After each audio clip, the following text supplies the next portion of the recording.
Okay, so here's another tidbit about finding patterns in the music.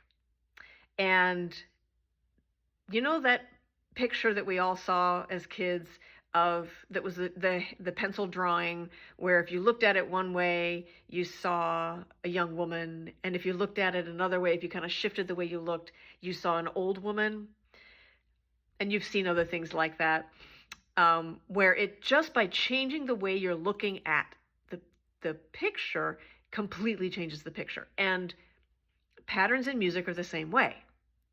So sometimes when you've got a bunch of notes that seem kind of random, or there's not much pattern, or it's hard to organize the fingering or whatnot, if you can't find a fingering that works, start by looking at the pattern or the series of notes differently. See if you can find some other patterns within it. And that's exactly what just happened to me when I'm working on Back to the Future. So there's this recurring motif that in the part that I've been looking at, and it was just really awkward. And there were fingerings in there from somebody else that apparently also thought it was awkward and came up with their solution. And so I was kind of following those fingerings, and it took me into looking at it the way they were.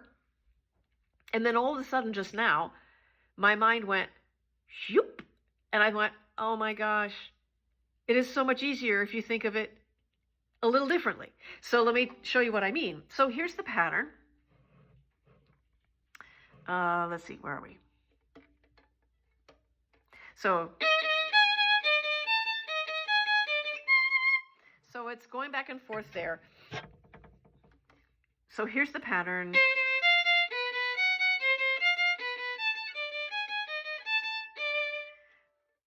But it's got to be about 2 or 3 times faster than that. So I was doing it kind of hopping around. And I've kind of got that. But then I realized, wait a minute. If I shift over the way I'm thinking of it. Oh.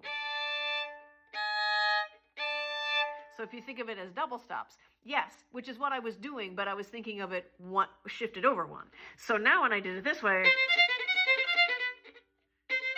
so it's so much easier. Got it. And then the next one was the same thing.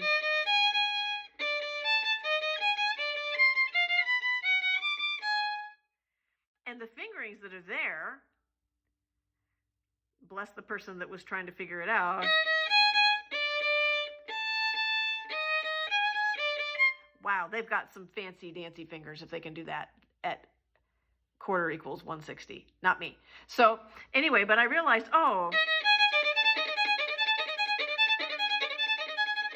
I can do that all day long. So rather than doing all that, I can just do.